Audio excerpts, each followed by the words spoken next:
मोरे चरण चितलाए। नारायण हाँ क्षीर सागर ले गोला हे गोराए। गोला हे गोलाए हो मैया गोला हे गोलाए। नारायण हाँ क्षीर सागर ले गोला हे गोलाए।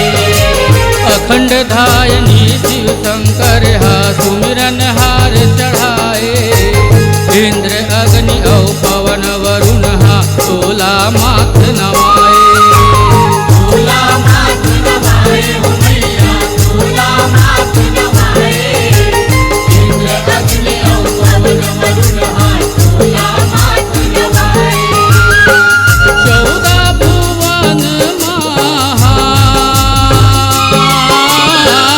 14 भुवन महा तोर दया महामाया तुन विधि बंदा।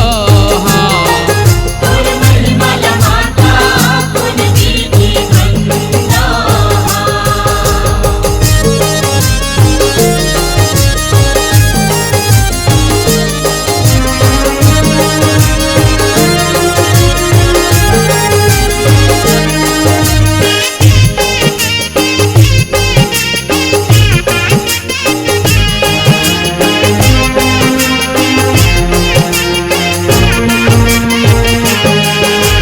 कहीं हा दुर्गा कहीं शारदा कहीं जगत के माई।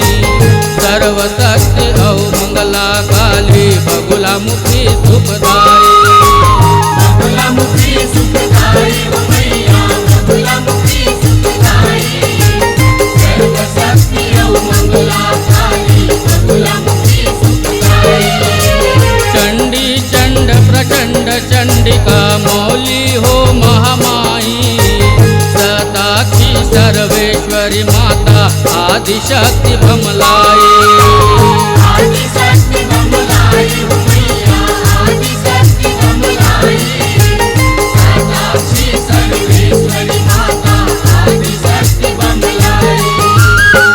लीला तोर न्यारी हाँ लीला तोर न्यारी हाँ भक्ति में समाए तुन विधि बंदा। और महिमा माता तुन विधि बंदा।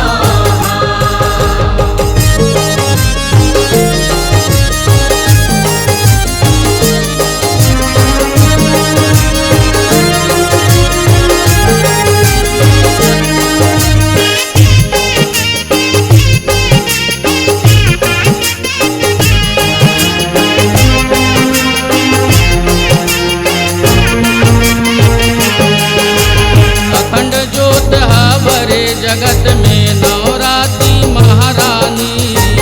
ब्रजेश्वरी शाकंभरी माता वैष्णव तय जग जानी।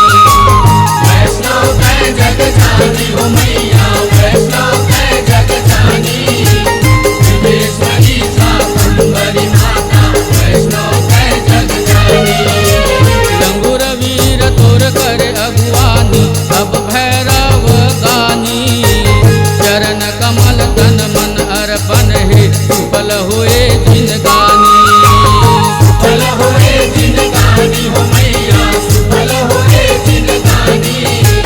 चरण कमल तन मन अर्पण है सुफल होए जिनगानी। कर साथे नैना